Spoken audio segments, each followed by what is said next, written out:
¿Qué tal?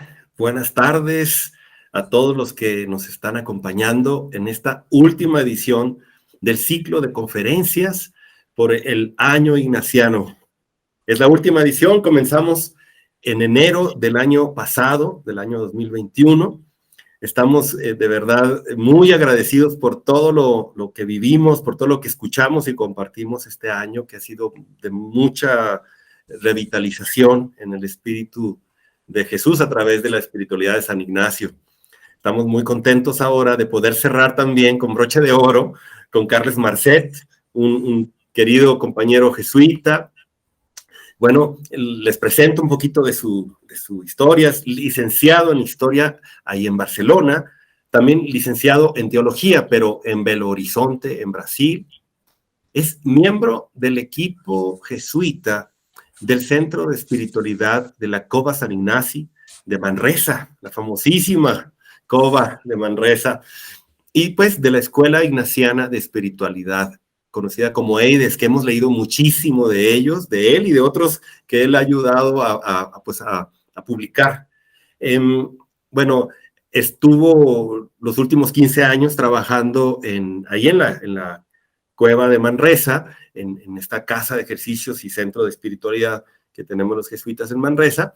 Él fue el que comenzó la famosísima inmersión ignaciana, el reciclaje en teología y espiritualidad, este programa también para 70 y más en la última etapa de la vida, dio ejercicios de mes durante mucho tiempo. Yo no sabía, le dio ejercicios a nuestro padre general, me acaba de contar.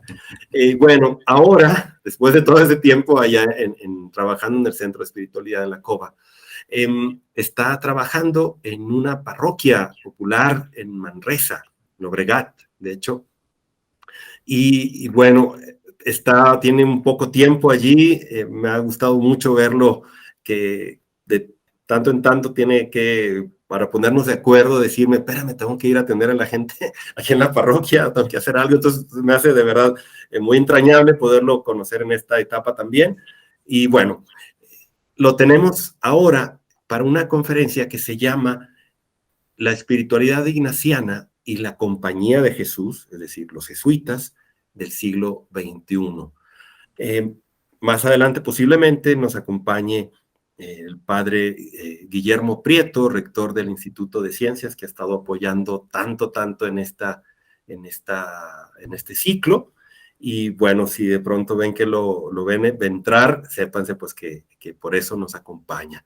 Carles, gracias por estar con nosotros, de verdad, gracias por ayudarnos a hacer este cierre. Y pues te dejo compañía, en muy buena compañía. Muchas gracias, Jorge, por esta invitación. Gracias a todos ustedes por esta iniciativa tan bonita, este ciclo de conferencias que sin duda habrán ayudado mucho. El tema que me proponen es la espiritualidad ignaciana y la compañía de Jesús hoy en el siglo XXI. Voy a permitirme una pequeña modificación y yo diría pues la espiritualidad ignaciana y la familia ignaciana hoy en día, supuesto que mucha gente que está hoy aquí escuchando no hay jesuitas, pero puede haber gente que no sean jesuitas y por tanto, pero forman parte de este carisma. Entonces entiendo que la pregunta de fondo que intentaremos responder es cómo hoy podemos vivir conducidos por el Espíritu de Dios que acompañó a San Ignacio y dio forma a su modo de proceder, o si prefieren, cómo vivir a la ignaciana con espíritu hoy. Tal vez la primera cosa es, yo entiendo que Ignacio lo que nos deja al mirar su autobiografía es una serie de tensiones que él vivió, que las vivió de un modo fecundo, que las transmitió a sus primeros compañeros, a la primera compañía, y que de algún modo han perdurado en el tiempo. Y en un escenario diferente como el nuestro, pero las tensiones siguen siendo vivas, de tal manera que lo único que voy a hacer es ver cuáles son estas tensiones y cómo afrontarlas hoy con espíritu, con la convicción de que en toda tensión, para que sea fecunda, lo importante es la letra I, esto y esto. La letra O es poco cristiana y poco ignaciana, o esto, no. Nosotros estamos llamados a vivir ahí en medio de esa tensión, la letra I. Bien, una primera tensión que puede ser fecunda, que Ignacio vivió y que nos deja en nuestras manos, podríamos titularla, tal vez es la madre de todas las tensiones, ¿eh? El uno y el todo. En Manresa, en la experiencia del Cardoner, Ignacio tiene la convicción de que el uno, Dios, le ha salido al encuentro personalmente.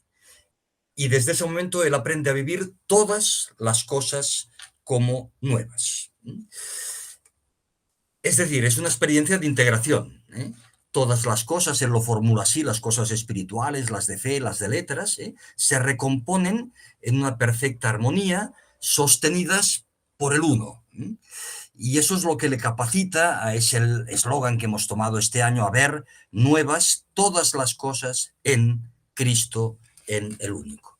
Desde entonces la palabra todo yo creo que es una palabra clave en nuestra espiritualidad, ¿eh? En todo amar y servir, todos los bienes recibidos, reconociendo enteramente y del todo, Dios que habita y trabaja en todas las cosas, Dios amor que desciende, como si solo uno es el absoluto, para Ignacio y para nosotros, pero todo puede conducir al encuentro con él, ¿eh? Y por eso la experiencia del Cardoner, yo creo que es una experiencia de conversión también al mundo. El que se había apartado del mundo, ahora desde esta experiencia del único, es reenviado al mundo, que es su medio divino, es el lugar donde relacionarse, donde encontrarse con el único necesario. A partir de entonces andamos buscando la plena comunión con Él a través de todas las cosas que son múltiples y variadas. Traducido hoy, yo creo que esto podría sonar algo así como, en el fondo se trata de amarlo todo sin quedar retenido por nada. Y eso es fácil de decir y muy difícil de hacer. Amarlo todo sin quedar retenido por nada. Hay que amar la realidad, las cosas, son de Dios, son medio divino, pero no son absolutas, solo Dios es el único, ¿no? El Señor Dios está en todas las cosas y a la vez está más allá de todas ellas. Y la peregrinación ignaciana en el fondo consiste en esto, en una persecución de Dios a través de todas las cosas que nos va llevando siempre más allá de todas ellas. Yo creo que esta tensión es la que puede hacer que ese ayudar a las almas nuestro sea fecundo. En el fondo, lo que nosotros podemos ofrecer al mundo y en el mundo no solo son formulaciones teológicas, proyectos pedagógicos, organizaciones sociales, predicaciones, centros de espiritualidades, etc., ¿no? Yo creo que lo que podemos ofrecer al mundo es esa capacidad de atestiguar en todas esas cosas y a través de todas esas cosas la proximidad orientadora y benéfica de ese misterio inefable que llamamos Dios. Y eso es lo que Ignacio entendía por ayudar a las almas, ¿no? A través de todas las cosas, ayudar a conectar con ese único absoluto. Y por tanto, la pregunta que tenemos delante es, bueno, ¿en qué medida nuestras instituciones, nuestras actividades, nuestras tareas son esta orientación de la proximidad inefable del misterio de Dios que nos inunda por todos lados? Tal vez otra manera de expresar esa tensión o de complementarla sería otra tensión que los teólogos formulan entre el ya sí y el todavía no.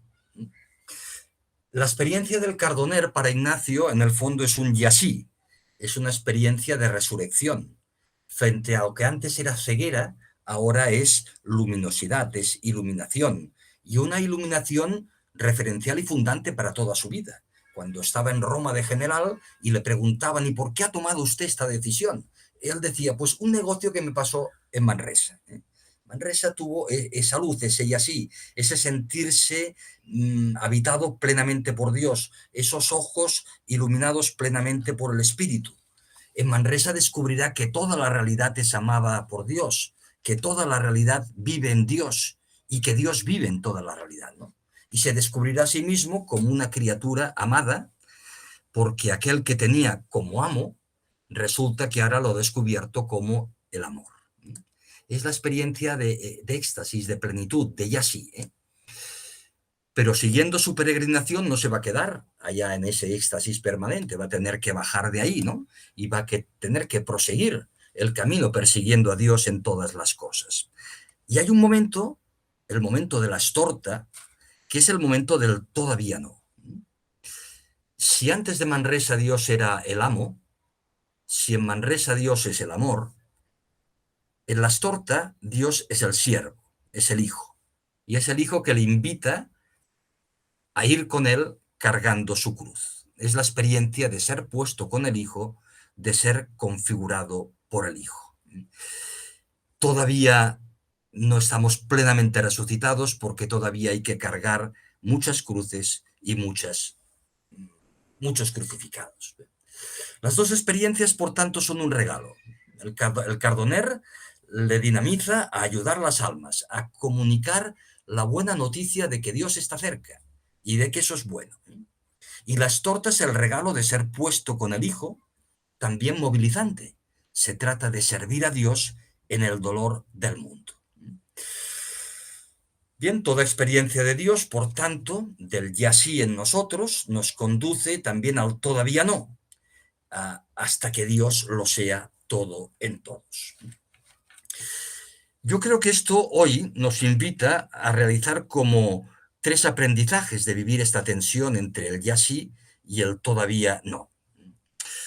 Yo pienso que nuestra vida viene a ser por el caminar a través de una cordillera que tiene sus puntos álgidos, sus puntos de éxtasis, sus puntos en que el Señor se deja ver, y momentos más ordinarios, más normales, momentos más de éxodo, donde incluso a veces uno tiene la sensación de que parece que Dios no está, que se ha escondido. Los momentos de éxtasis yo creo que nos ayudan a vivir gozosamente esos momentos más cotidianos, tal vez más vulgares, menos álgidos del éxodo.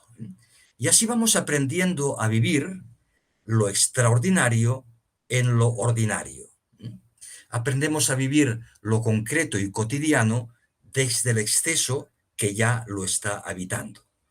Nos vamos acostumbrando a vivir la abundancia de la ambigüedad desde la sobreabundancia del amor. Es como un primer aprendizaje para nuestra espiritualidad hoy. Un segundo aprendizaje. Nos vemos impelidos a vivir entre y en medio de estas tensiones. No en un lado, entre, y no por arriba, como saltando, como si no fueran importantes, sino en medio de. Entre y en medio de el sinsentido y el amor que hemos recibido del Padre, y el sinsentido de la cruz. Entre y en medio de la luz y la oscuridad. Entre y en medio de la pobreza y la esperanza. Entre y en medio de la ausencia y la presencia. Entre y en medio de el vacío y la plenitud, etcétera, etcétera, etcétera. Nuestra espiritualidad es ese aprendizaje progresivo que Ignacio nos invita a realizar, a vivir entre y en medio de. Y en tercer lugar, un aprendizaje espiritual de vivir lo cotidiano desde esta sensibilidad de ser pecadores, pero llamados. De vivir los combates, a veces agotadores, a veces decepcionantes, pero desde esa alegría de fondo de que el resucitado ya nos habita.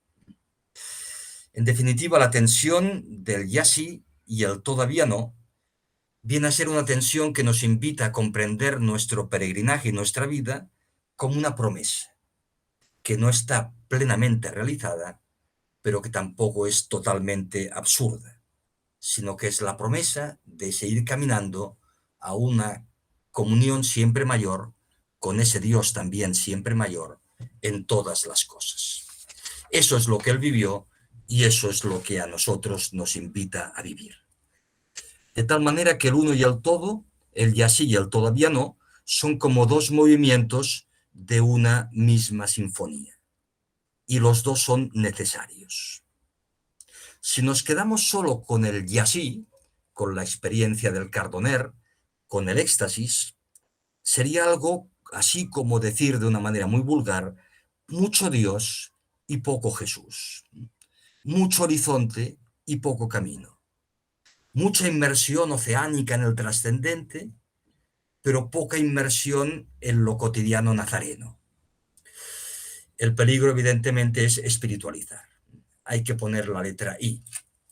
Si nos quedamos solo en el todavía no, sería algo así como decir mucho Jesús, pero poco Dios. Mucho camino, pero poco horizonte. Mucho compromiso, pero poca gracia. Mucho éxodo, pero poco éxtasis.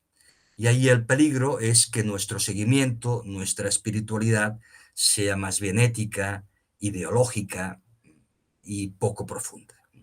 Nos conviene, por tanto, tomando la herencia de Ignacio, vivir nuestra espiritualidad con mucho Dios y con mucho Jesús. Es decir, profundamente místicos. Los místicos son esos empedernidos buscadores de lo real, mucha mística, y también profundamente ascéticos. Los ascetas son esos empedernidos buscadores de la alegría que libera. Las dos cosas. Bien, supuesta esta tensión básica entre el ya sí, el todavía no, entre el solo Dios, pero todas las cosas, de ahí se derivan otras tensiones que Ignacio vivió y que hoy nos pasa para vivir a nosotros. Las voy a ir enumerando hasta que tengamos tiempo, y cuando se acabe el tiempo se acaban porque hay muchas tensiones.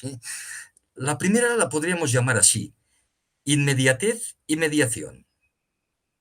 La inmediatez de Dios en nuestras vidas y las mediaciones para encontrarlos. En Manresa, Ignacio tiene la experiencia de que Dios, así él lo afirma, se le ha comunicado inmediatamente. Pero eso no le deja en ese éxtasis que decíamos, sino que le lleva a una necesaria concreción y comunicación de lo que ha vivido. Eso lo ha de comunicar a otros y ha de buscar los medios para que esa experiencia inmediata de Dios llegue a otras personas. Ha de poner letra a esa música que ha vivido y que le suena por dentro. Y eso no lo va a tener fácil. Cuando va a Jerusalén, descubre sorpresivamente, y así lo dice, que no era voluntad de Dios que se quedara allá.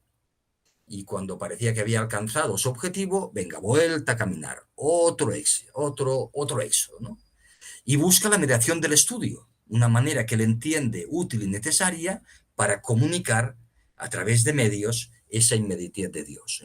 Pero cuenta que en Barcelona, cuando se pone a estudiar, se le va la mente y el corazón por la mística, y entonces se pone a rezar y la oración se siente elevado, y entonces las declinaciones del latín que estaba aprendiendo, amo, amas, amare, amavi, amatum, se le van, y hasta que se da cuenta que eso es una tentación, ¿no? De que esa inmediatez de Dios le lleva a buscar aquellas mediaciones a través de las cuales poderlo comunicar, y se compromete firmemente, aunque él no era una persona intelectual, a estudiar, a poner todos los medios.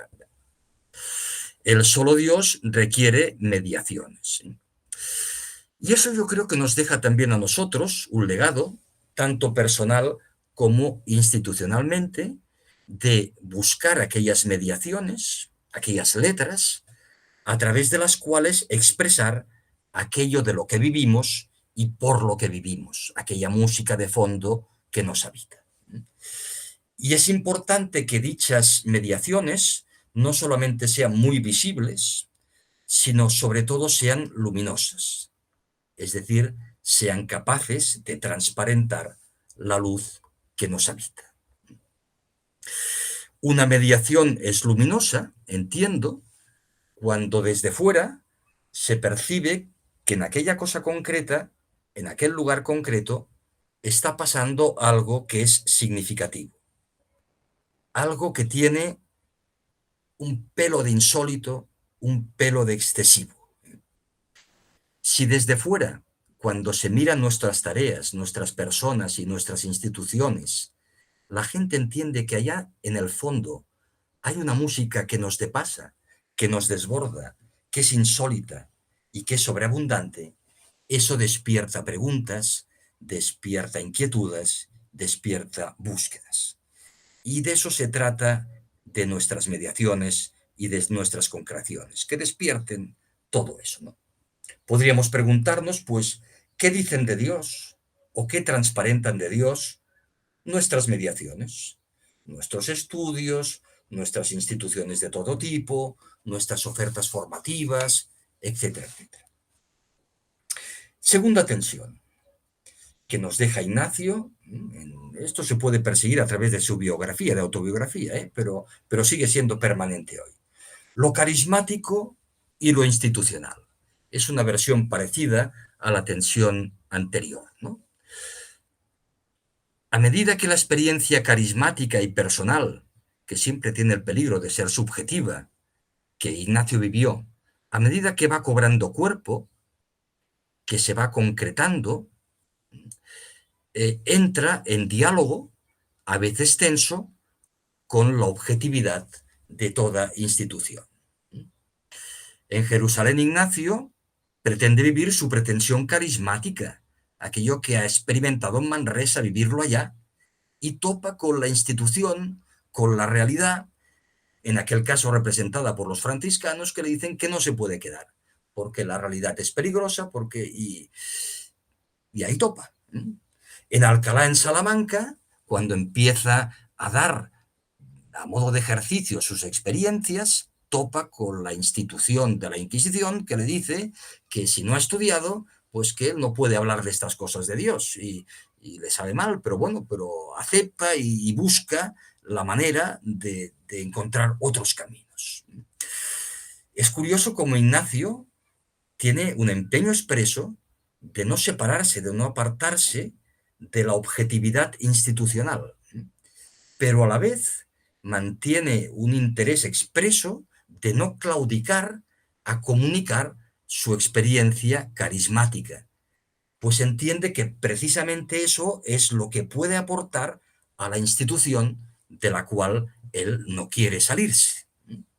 Primero el empeño por ayudar a las almas y luego, cuando ya forma el cuerpo de la compañía, la centralidad misionera de ese cuerpo, que es una cosa que es nueva respecto a otras instituciones religiosas del momento y por tanto genera sus dudas y sus problemas, pero él quiere mantenerse dentro de la institución objetiva y a la vez aportando ese carisma personal y único, con la convicción de que el carisma no lo ha fabricado ni él ni su grupo, sino que lo ha recibido para ponerlo al servicio de la institución y en la institución. En la práctica sabemos que esta tensión a él le costó cárceles, y hoy en día somos invitados a vivir esta misma tensión, aportar, vivir, comunicar nuestra experiencia espiritual carismática de Dios, que siempre tiene el peligro de poder subjetiva, en el medio de una institución que siempre tiene el peligro de ser cortapisas y de dejarnos un poco encorsetados. Y eso va a pedir que nosotros vivamos hoy la espiritualidad ignaciana con un espíritu magnánimo, no claudicar al Dios siempre mayor, que siempre nos conduce por caminos inesperados, eso que llamamos el carisma. No podemos renunciar, hemos de ser magnánimos a dejarnos llevar por este Espíritu de Dios como Ignacio se dejó de llevar.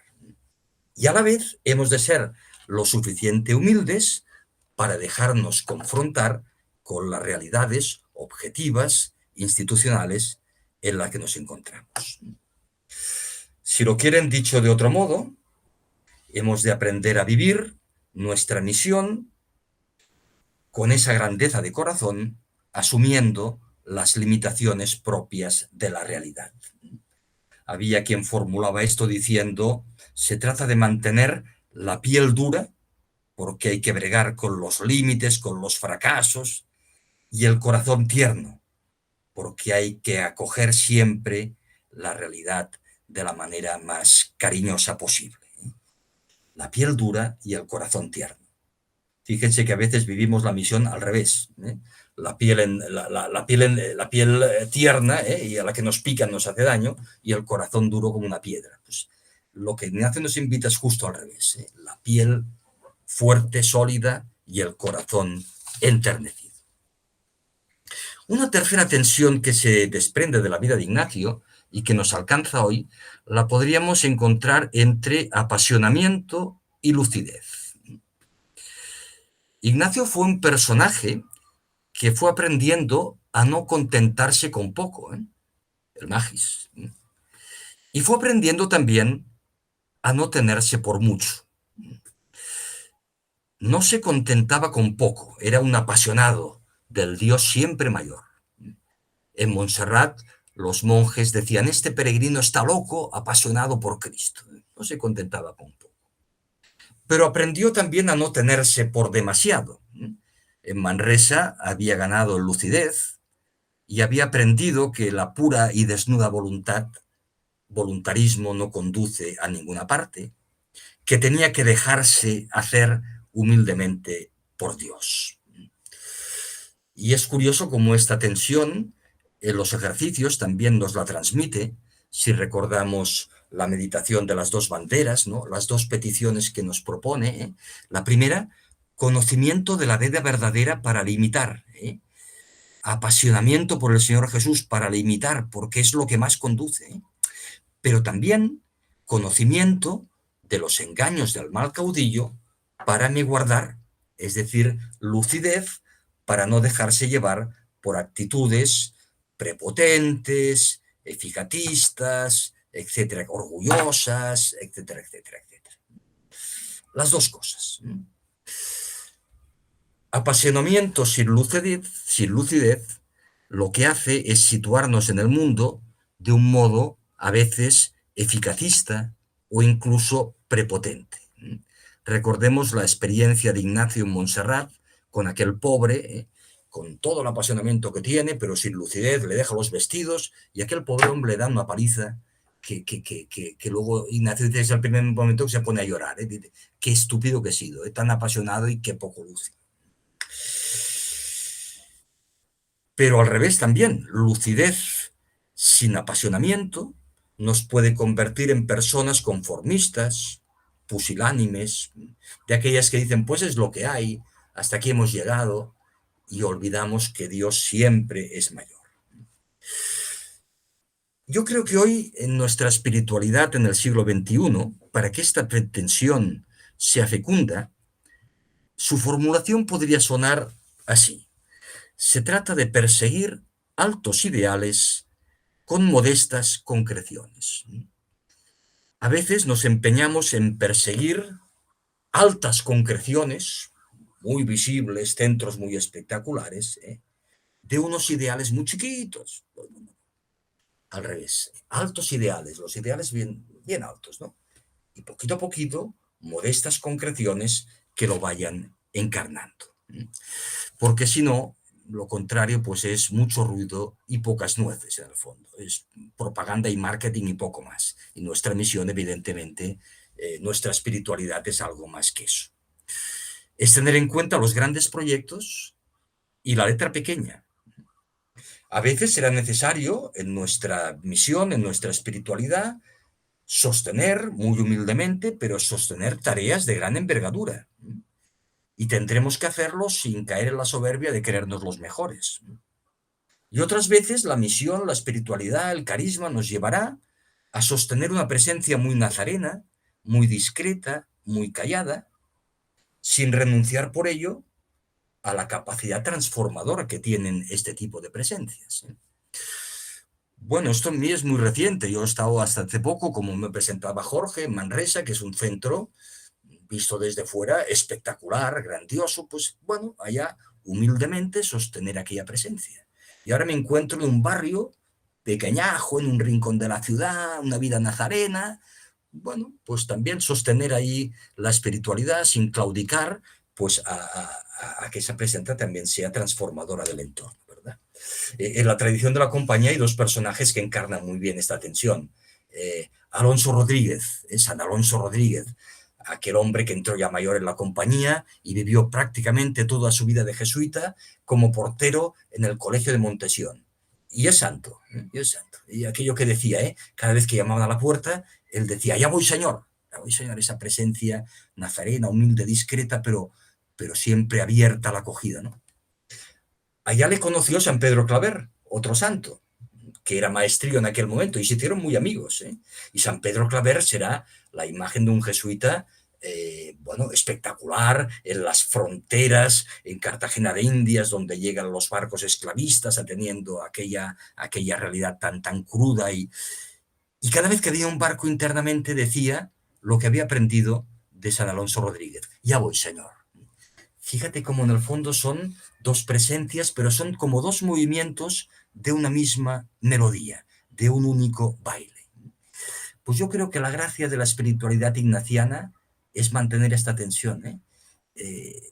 No solo San Pedro Claver, no solo San Alonso Rodríguez, no solo lo espectacular, lo grande, lo magnánimo, no solo lo pequeñito, sino vivir las dos cosas como dos movimientos de una misma melodía. Otra tensión, virtud y letras. Ya Ignacio y los primeros compañeros, los primeros jesuitas, que en un principio no habían considerado la misión de los colegios, la misión educativa, como algo para ellos, bien pronto se dieron cuenta de la importancia de este ministerio, porque en él podían ejercitar todos los otros ministerios que habían realizado. Y además las escuelas les brindaba una posibilidad tremenda de entrar en el todo social, en el todo cultural del entorno, ¿no? Era un lugar óptimo para ayudar a las almas también a través de instituciones educativas.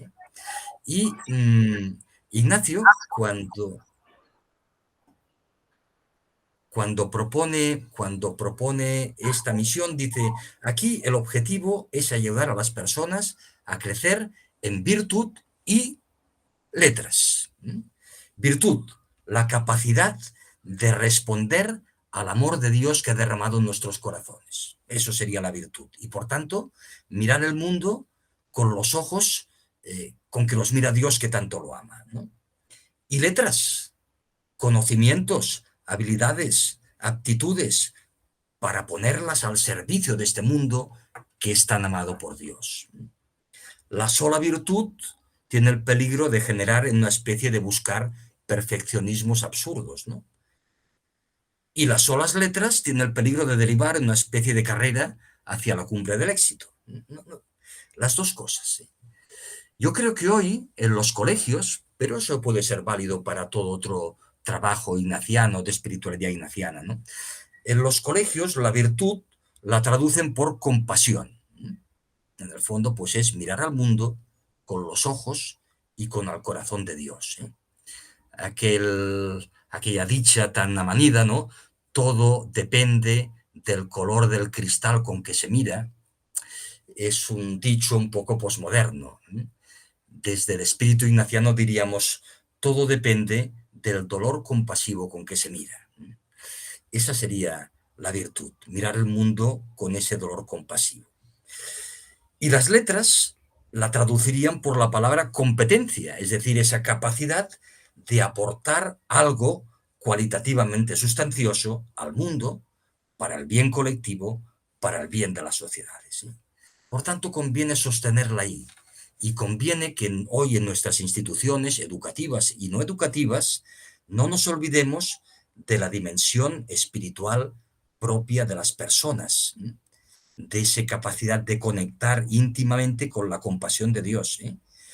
Y que entendamos que esto no consiste en frecuentar solo las sacristías y las eucaristías, sino que consiste en impregnar de virtud todos aquellos lugares que habitemos.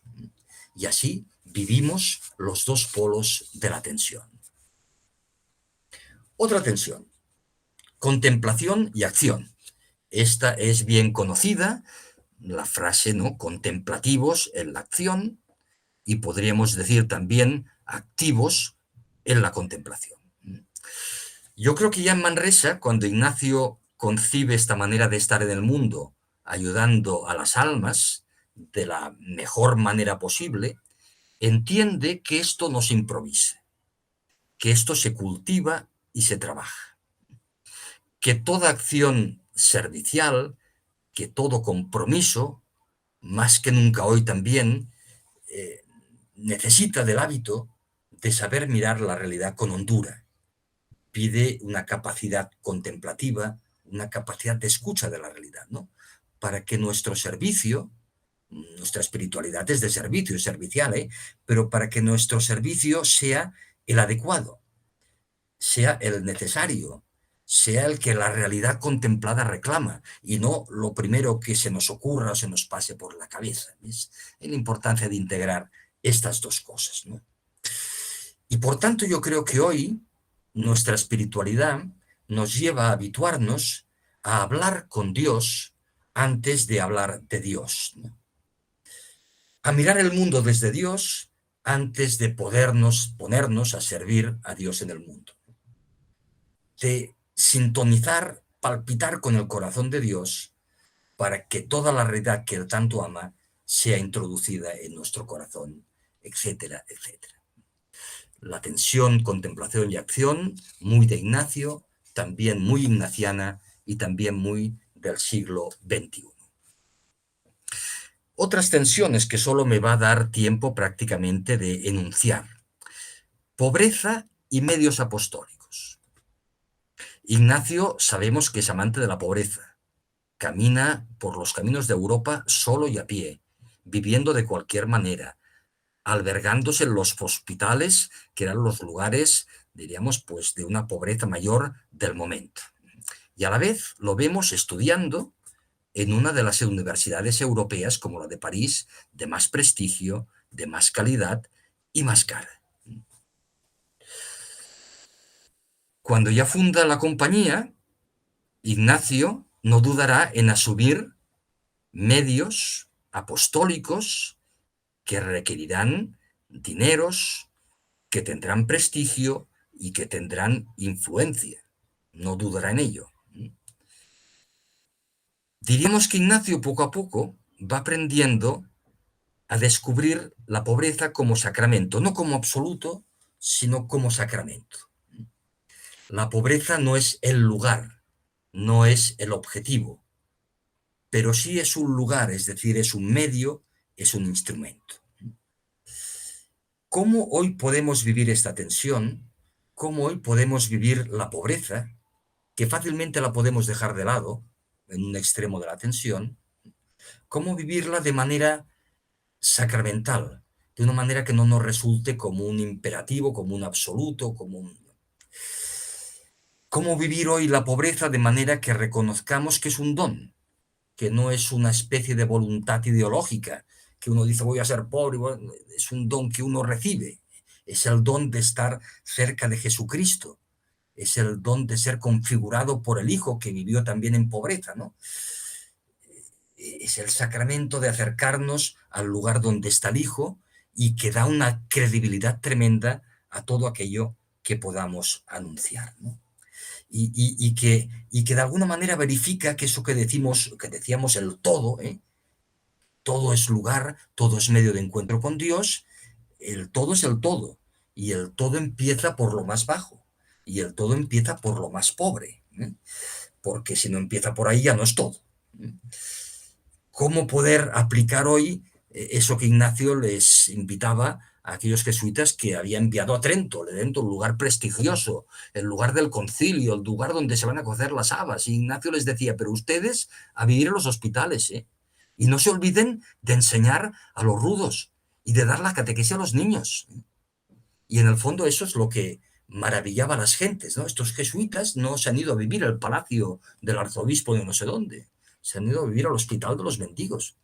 Y no solo predican grandes palestras sobre, qué sé yo, grandes teologías, sino que enseñan el ABC del catecismo, de la espiritualidad a los niños, ¿no? ¿Cómo podemos vivir esto? Bien, yo diría que la convicción en el fondo hoy sería que estamos llamados, eso sí que sería un absoluto, a defender la vida de las personas que Dios tanto ama. Y por tanto defender la vida de aquellas personas que la tienen más amenazada. Defender la vida de las personas que Dios tanto ama. igualmente defender la vida de Dios que vive en aquellas personas que tanto ama y que también están amenazadas, ¿no? Yo creo que esta es la invitación. Y esto se puede hacer desde cualquier institución, desde la educación, desde la universidad, desde la parroquia, desde el centro espiritual, desde la acción social, ¿eh?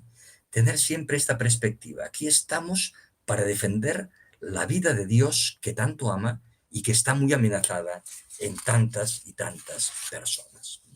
Podríamos preguntarnos hoy cómo vivimos este sacramento de la pobreza personal e institucionalmente. Bien, y apunto una última tensión, no va a dar tiempo de más. Lo local y lo universal. Las experiencias espirituales, las experiencias del espíritu, son a la vez situadas y nos sitúan. Son situadas en el sentido de que acontecen en un lugar, en un contexto concreto. Dice el Evangelio de Juan, aquellos discípulos que se encuentran con Jesús, eran las 4 de la tarde y fue una experiencia situada. Pero a la vez estas grandes experiencias espirituales nos sitúan, es decir, nos transportan más allá de ese lugar concreto, nos abren como horizontes amplios a recorrer y a desplegar.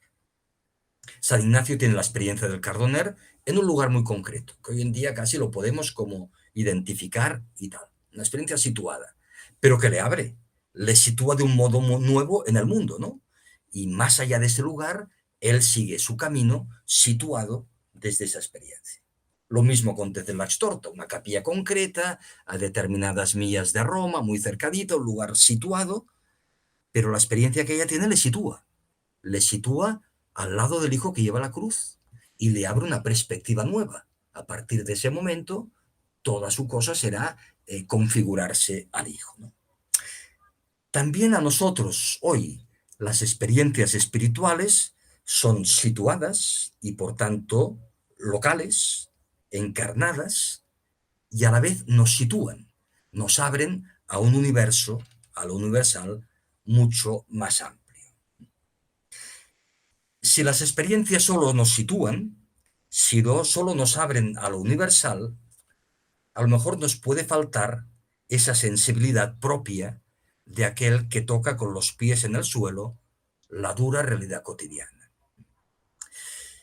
Y si nuestras experiencias, nuestra vida espiritual solo es situada, solo es local, a lo mejor quedamos como cerrados y obstinados en un medio muy concreto, muy limitado, muy estrecho y muy cerrado, ¿no? Por tanto, hoy sigue siendo válido el reto, eso que formulamos de pensar globalmente y actuar localmente, ¿eh? Y eso sea el tipo de trabajo que llevemos a término, en una universidad, en una parroquia, en un colegio, sea donde sea. Bien, creo que se agotaron los 45 minutos. Enuncio otras tensiones muy ignacianas, solo las enuncio, muy de Ignacio y muy de hoy. La cercanía a los pobres y la incidencia social, con el peligro de un paternalismo, por un lado, o con el peligro de caer en una lejanía en el fondo de los pobres en los despachos. Bueno. Y una última tensión, comunión y misión. Nuestra misión genera comunión, nuestra comunión es para la misión. Pero bueno, no da más tiempo para hablar de ellas. Muchas gracias por la atención. No sé si ha respondido lo que esperaban, pero bueno. Muchas gracias a ti. Has respondido con creces, me parece. De verdad, Carles, es una gran dicha poder escucharte con esta sistematicidad, hablando de estas tensiones. Quiero nomás interrumpir, hacer un paréntesis para dar la bienvenida a Guillermo Prieto, compañero jesuita, director del Instituto de Ciencias, que tanto nos han apoyado en este ciclo de conferencias, que lo han hecho posible, ¿verdad? Han sido equipo con nosotros. Y bueno, bienvenido, Guillermo.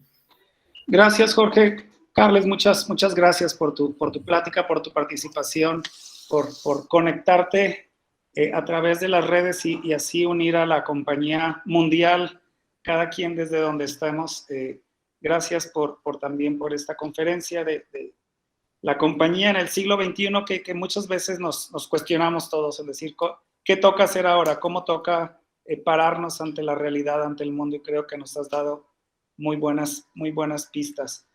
Agradecemos pues agradeciendo a ti, agradecemos a los conferencistas que a través de todo este año participaron, gente de muchos países. No sé, Jorge, si tengas ahí la cantidad de países, pero de Latinoamérica, de varios países, de España, y Tenemos unos 12, aproximadamente 12 países. 12 países. Creo que fue esto, el sentirnos compañía en compañía y sentirnos cerca, y también aprovechar estas redes que algunos se podrían conectar a estas horas, pero nos consta que luego muchas personas acceden a las conferencias y las reproducen en otras instituciones. Entonces, el provecho de estas conferencias está siendo enorme en muchos colegios en Latinoamérica. Agradecemos, Carles, a ti, a tu trabajo, a lo que haces y a esta reflexión que nos compartes, y que al mismo tiempo podemos pues todos comprometernos a entender cuál es pues este llamado a ser compañía en el siglo XXI. Gracias. Estoy preguntándole ahorita, Guillermo, a los amigos y amigas que están conectadas a través de YouTube, que están observando en vivo la charla. Tenemos ahorita en vivo 38, para hacer esta hora de la mañana, bueno, de mediodía, bastantes. Carles, tienes mucha taquilla. Porque luego ya cientos lo verán después, pero bueno, muchas gracias a quienes están conectados. Y les pregunté, ¿cuáles tensiones de las que ha hablado Carles te parecen más importantes para la familia ignaciana hoy? Y hay algunas respuestas, los invito a que sigan respondiendo. Una dice, Estrella dice, gracias, ¿no será peor pecar de lucidez que de apasionamiento? Dice ella, muy sugerente su pregunta. A Jena Velázquez le llama la atención esta tensión entre los altos ideales y las pequeñas concreciones. Te saluda Sara Cebes desde Monterrey, México. Magdalena Palencia te agradece, Carles, y a todos los demás. No dice nada de sus tensiones, pero a ver, esto que dice Estrella me mueve mucho. ¿No se hará peor pecar de lucidez que de apasionamiento? Ay, Dios santo. Bueno, yo creo que aquí la tensión, la gracia es mantener siempre la I. San Ignacio, apasionado ya lo era casi de naturaleza, era un temperamento apasionado. El problema que él tenía era que era poco lúcido, que era incluso demasiado engreído, ¿no? Y yo creo que ahí depende un poco de la psicología de cada cual, ¿no? Cada uno de nosotros sabemos por dónde andamos cojos, ¿no? Y habrá quien tendrá que decir, pues mira, para mí el problema es que soy un apasionado lanzado y meto la pata cada 2x3 por falta de lucidez, ¿no? Y habrá quien por temperamento, psicología, tendrá que apretar por apasionarse más por las cosas, porque si no, tampoco a dónde vamos, ¿no? Entonces, así dicho en frío, no creo que haya una cosa que sea mejor que la otra. Lo importante es que cada cual sepa de qué picanza. Quizás lo peor sería no mantener la atención, digamos. Correcto. Eso sería lo peor. ¿No? Yo ahorita con lo de que en tu charla, y bueno, también, Guillermo, si tienes alguna atención preferida por ahí, ahí nos comentas. Me mueve mucho esta parte, y como centro de espiritualidad y como instituciones ignacianas, el asunto del servicio, el servicio cercano a los más pobres, ¿no? Claro, con estas tensiones de incidencia o cercanía, claro, pero la importancia y la necesidad que tiene el mundo de que la espiritualidad ignaciana provea de apóstoles ahí donde más se necesitan. Y es una pregunta que en los 6 años que tengo en el Centro Ignaciano de Espiritualidad, ahí en Casa Loyola, me ha rondado siempre, ¿no? ¿Cómo poder ayudar desde nuestra institución, desde estos procesos de espiritualidad que a veces comienzan con, pues, mirándose mucho a la persona y tratando de sanarse, de conocerse a sí misma. ¿Cómo poder que eso pueda proveer de una actitud contemplativa y misericordiosa y activa, cercana a los más necesitados? Me dejas pensando, me mantengo pensando en eso, en esa tensión, ¿verdad? Sí, ahí no sé si era ella Curía que decía aquella, no sé si era, no estoy seguro, pero se hizo viral y famosa aquella afirmación, ¿no? De decir, hablando de los jesuitas, pero creo que podíamos hablar de la familia ignaciana. Decía, todos a favor de los pobres, algunos con los pobres y unos poquitos como los pobres. Bueno, yo creo que ese sería el punto. Al final y al cabo es un don esto, ¿no? Aquel que descubra el don de estar con los pobres, que lo ejerza, ¿no? De hecho, Ignacio así lo ejerció. Yo creo que su atalaya de observación social eran los hospitales. Desde allá sentía el palpitar de la realidad, ¿no? Luego, en otro trecho de su peregrinaje, no puede estar viviendo en un hospital, está en Roma, en la Curia, y bueno, pero no olvida el tema de la pobreza, lo lleva ya incorporado, ¿no? Aunque está a favor de los pobres. Bueno, yo creo que también nosotros en diferentes etapas vitales podemos vivir estos momentos, ¿no? Pero la cuestión de la pobreza siempre está ahí como telón de fondo, como sacramento, ¿verdad? No podemos eludir estar a favor de ellos, ¿no? Y por tanto todo lo que hagamos es pensando en ellos.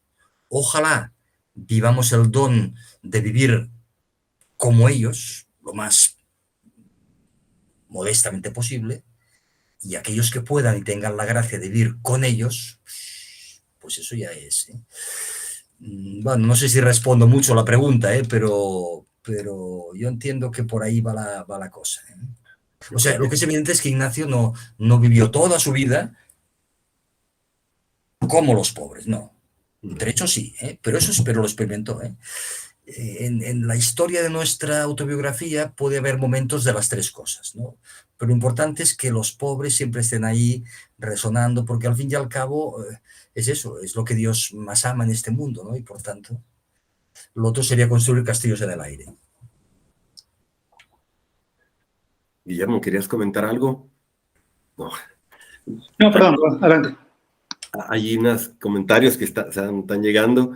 Dice Lulú Cárdenas que sirve que le agradezco mucho porque ella fue la que arrancó con esto hace ya 2 años. Bueno, año y medio, perdón. Lulú, gracias. Y dices, mucho Dios y mucho Jesús le llama la atención a ella, ¿no? Y dice, pues es que llegamos al Padre a través del Hijo, ¿no? Sí. Claro. Pero es cierto, esta doble tensión de a veces de una actitud espiritual que va hacia más al Padre o más al Hijo, o podríamos decir más hacia el Espíritu, o que a veces como que optamos, y tú no tienes la atención, ¿verdad? Claro. Y es la cuestión aquello del Padre Arrupe, ¿no? De Pedro Arrupe, el carisma trinitario de la espiritualidad ignaciana, ¿eh? Padre, Hijo y Espíritu. Y entonces a veces nos quedamos con partes, ¿no? De hecho, a veces pasa, ¿no? Te encuentras compañeros o situaciones que son tildadas de que son muy espiritualistas, porque solo están allá el Dios trascendente, el Dios místico, pero bueno, luego... Y te encuentras con otros que al revés, que todo es ético, todo es compromiso y solidaridad, y está bien, pero la integración armónica de las tres cosas, ¿no? La inmensidad del Padre, la concreción viva del Hijo y la fortaleza del Espíritu, pues si te rompes una pata, te cargas el asunto. Sí.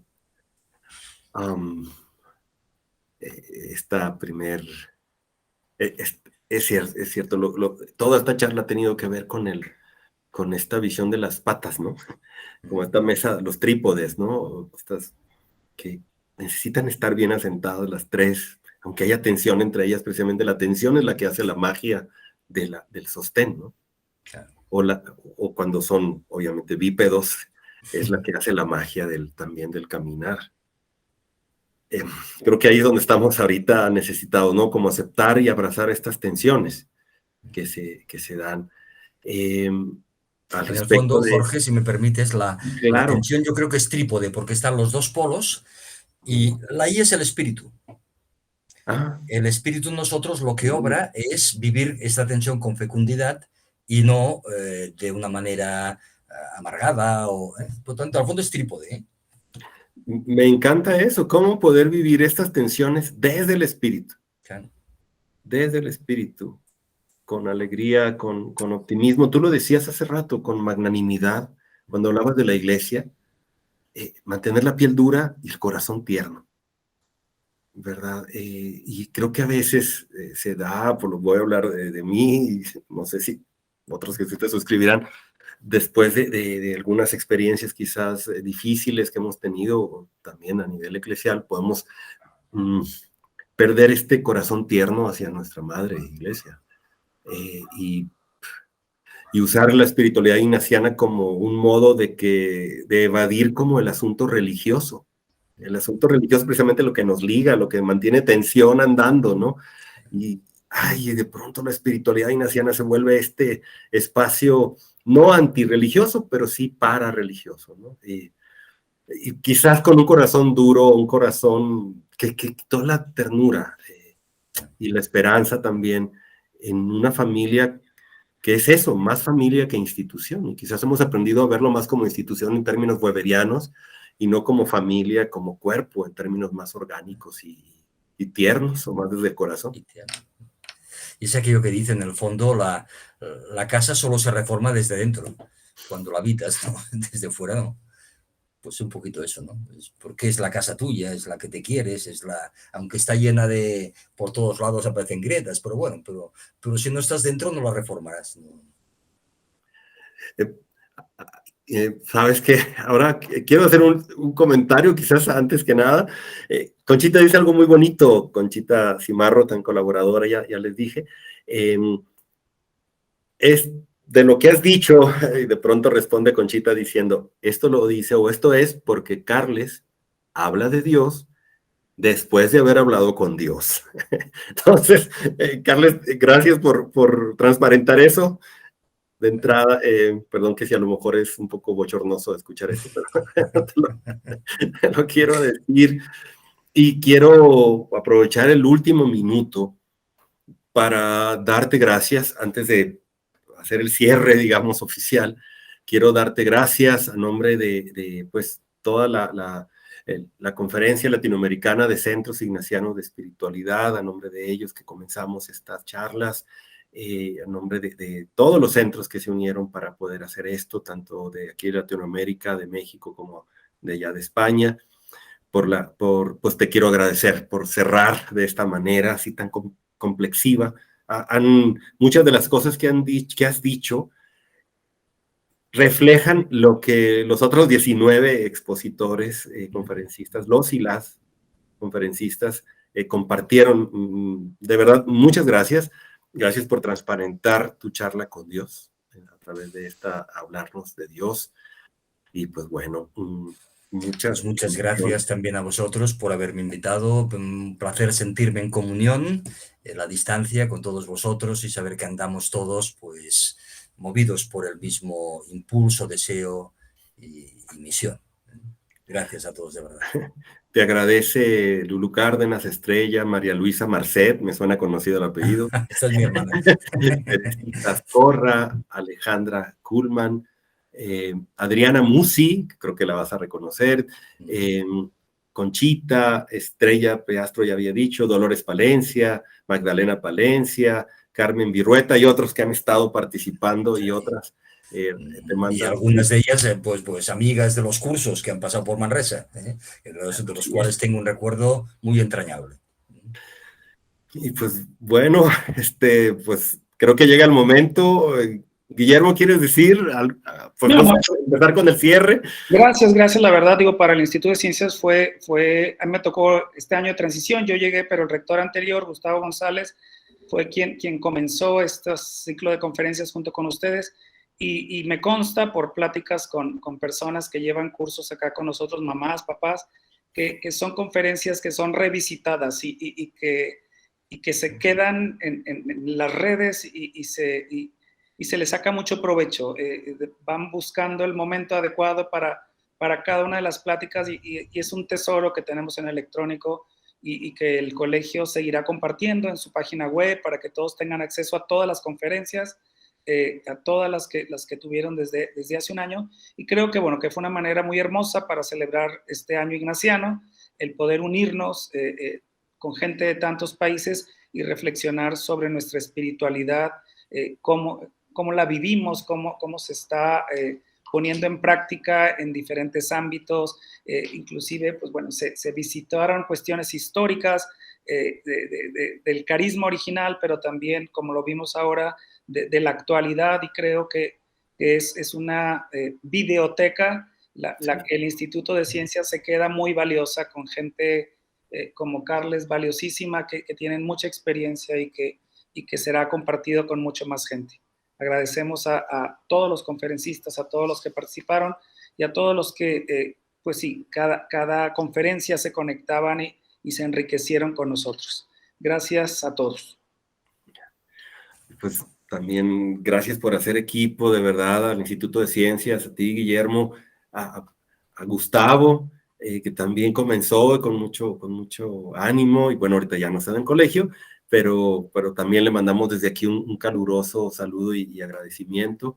Quiero agradecer a todo el equipo del Instituto de Ciencias, que de verdad se han esforzado muchísimo, no quiero nombrar porque son varios, y que han estado dando y dando y dando, también pasando situaciones a veces difíciles, como alguna que algunos recordarán, muy complicada, que nos llegaron estos piratas informáticos en media charla, y ellos se enfrentaron todo con una agilidad, una sobriedad grandísima, por su diligencia de tener todo grabado y sistematizado para mañana en la tarde normalmente, y tienen ya todo puesto, la charla del día anterior, lo han publicado hasta en Spotify, ahí también lo pueden escuchar para quienes quieran escuchar y que no puedan estarlo viendo, también lo pueden ver. Entonces, gracias de verdad, Guillermo, por estos equipos que tienen y que pues han hecho equipo con nosotros de manera tan bonita. Quiero agradecer también a la CEPAL, que la Conferencia de Provinciales de América Latina, que nos ha ayudado mucho también en la promoción, en la difusión, también ayudándonos a hacer contactos, que también pues apoya y colabora las actividades de la Conferencia de Centros Ignacianos de Espiritualidad de Latinoamérica. Y pues bueno, todos los centros que han participado con personas, también con los conferencistas y también dando sus opiniones y sus comentarios aquí en el mismo chat. De verdad, muchas gracias. Ha sido un camino grande. Yo siento que San Ignacio va a estar muy contento ahorita, igual que el Señor, por todo el esfuerzo realizado. Pues sin nada más que decir. Y bueno, ahorita hace rato sí quería que no se me pasara agradecer a Lulú Cárdenas, por aquí anda, y agradecerle mucho. Ya lo había agradecido antes, pero no quiero dejar de hacerlo también ahora. Pues por todo lo que nos han podido ayudar, acá desde el Centro Ignaciano de Espiritualidad Casa Loyola en Guadalajara, les agradezco a todos, que Dios los bendiga, y vamos a terminar de celebrar este año de San Ignacio con mucha compasión hacia nuestros hermanos, especialmente aquellos que más lo necesitan. Seguimos en contacto. Saludos a todos. Muchas gracias. Chao. Bye, bye.